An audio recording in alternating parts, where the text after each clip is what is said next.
When I come before you, it is to bear fruit. And so before I say another word, I'm going to pray over my talk as I do over every one of them. Holy Spirit, inspire in me what I should think, what I should say, what I should leave unsaid, what I should write, what I should do, how I should act, to bring about the good of souls, the fulfillment of my mission, and the triumph of the kingdom of Christ. Amen. I have recovered from severe narcissistic abuse. It came from multiple homes in my life to the point that I did not understand that's what was wrong with me. I knew something was wrong with me. So, well into my adult life, I'm 55, I'm just healing, developing mental clarity to be able to see what happened to me and how it went down. Nobody ever expected that to happen. For 48 years, I maintained that status quo of letting myself be dumbed down and decisions being made for me, and going into like a business setting and just kind of making sure people knew that I wasn't going to be able to participate because I had learning disabilities or ADHD or whatever it was. I wasn't able to just connect with the crowd, right? I just always needed to let people know, you're not going to be able to see my mind because frankly it's been dulled from extreme pain. But you don't see that when you're in it. You know something's wrong. You're working toward a better relationship. You really want connection with this person, individual, group of people, whatever it is that you think will love you once they really can see who you are, because they don't see who you are because they're constantly projecting things onto you that are not anything you would ever do.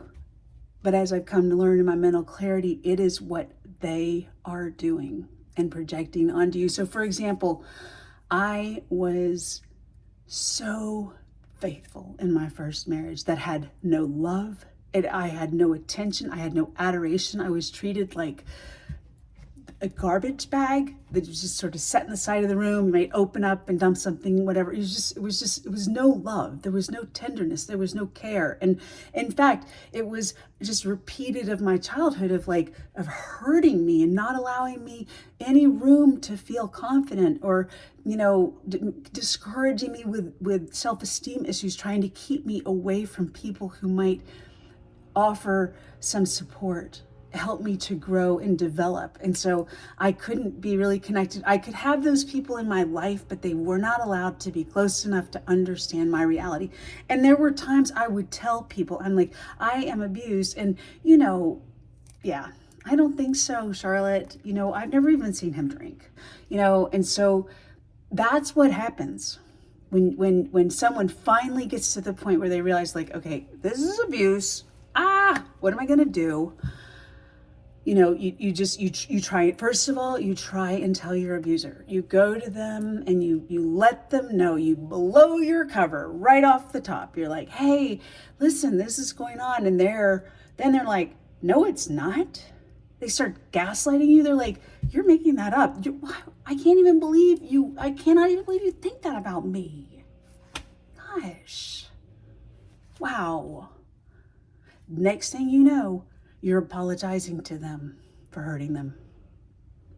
Okay, that's abuse. That's how it goes. That's what gaslighting is. Okay, you're going to them with a need and saying, "Hey, you hurt me all the time," and then you end up apologizing to them.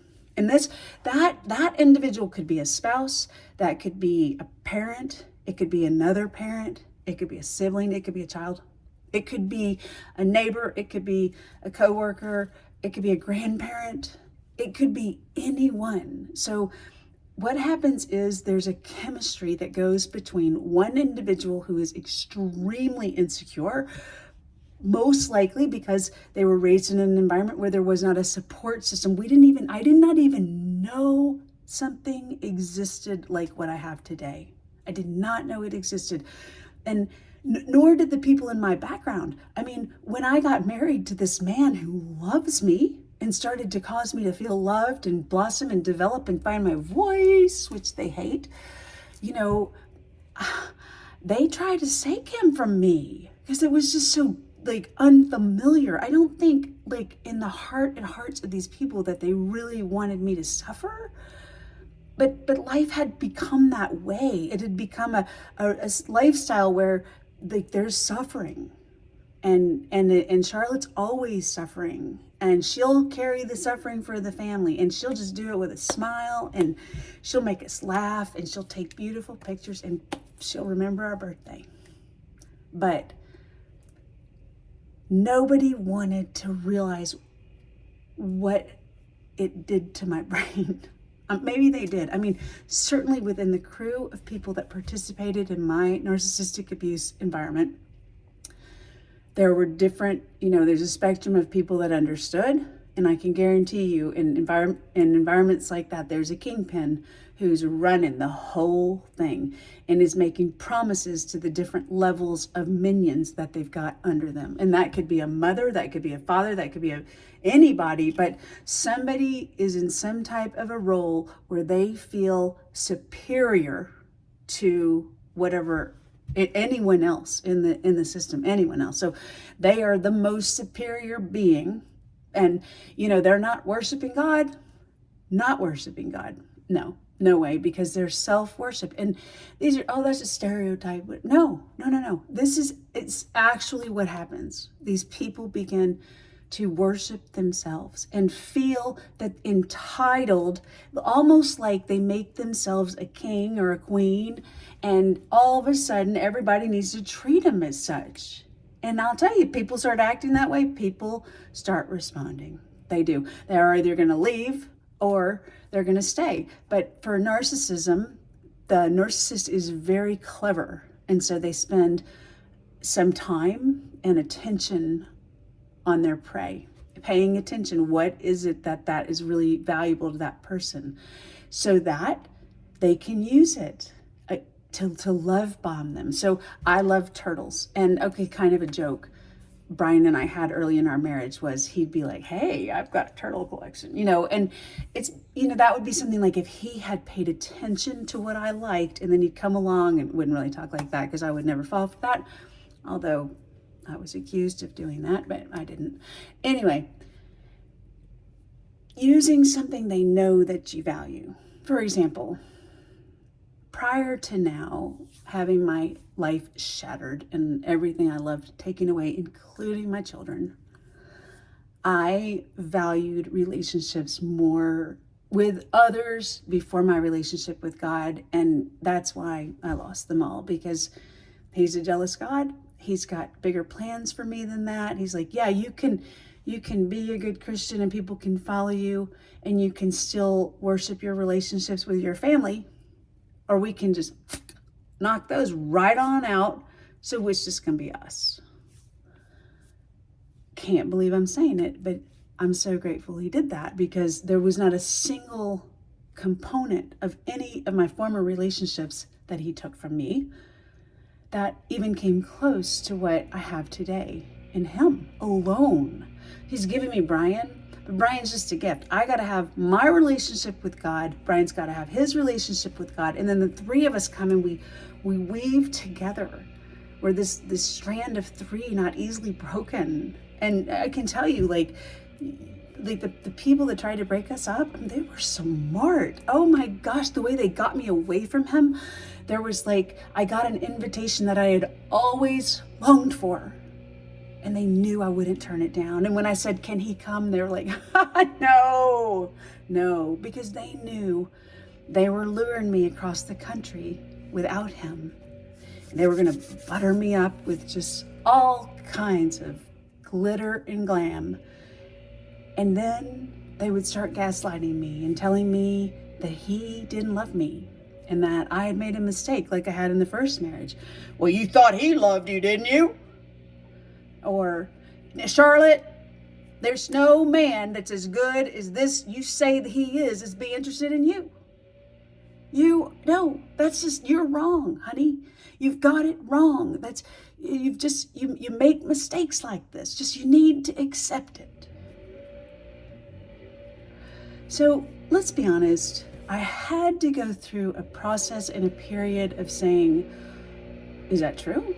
I mean, that was my support system that told me that. And I'm like, did that really happen? And then I started looking at our lives, and they'd made a list of things we'd purchased since we'd been married. He definitely had married me for money. I mean, if they'd spent any bit of their lives whatsoever even paying the slightest bit of attention to me, they, like our public platform knows, we have been passionately in love with one another since the big reveal happened in August of 2015, August 22nd at 1 p.m. at the Christian bookstore in Frederick, Maryland, where God sent me for a book signing and to meet the man he had designed to come and rescue me from narcissistic abuse. So I couldn't see all that right away, even after the accusation. I call it the big intervention, where I was lured to Santa Fe because there'd been houses out there. I'd never gotten an invitation, and everyone else had. It was just, that's the part of being the scapegoat, just being left out. And it's so repulsive. It's so hard to even talk about, but I'm able to. When I first would say these kind of things as I was writing my book, The Bible and Narcissistic Abuse, I would just I'd crash to the floor. Sometimes I just slam my hands and feet. Sometimes I just scream from just the depth of my belly and my gut, and just coming up with these realities that were all accepted as normal. I mean, just one, for example, was the entire family, my sister and my brother and my parents, left me with my grandparents that lived in Maryland. I grew up in Texas for 5 weeks one summer while they went on a European vacation. Now, I didn't have a real close relationship with my grandmother. That's not her thing, nor like anything. And so I had to stuff the feelings of that, of being left out, of being put somewhere where people don't know me or value me. And I mean, I was valued, I was cared for, but just, on the surface, like everything else in my life. And so it was just, and then being forced not to be allowed to cry about it. So I had to get really tough at a really young age and realize, honey, this is not the place for you to start telling people how you feel. You're going to stuff it up and move on, because that's who we are. And so that's what we did. We just kept going forward, and I just kept stuffing it in. And when I was forced to marry someone, I was forced to break up with my first love, and then, encouraged to marry someone who'd broken my heart for 4 solid years, I just gave up my spirit. And it was in about 1988 when I got into that relationship, and that was about the end of my life. I kind of ended it at 18 because I went into this capsule of abuse, and they just traumatized me.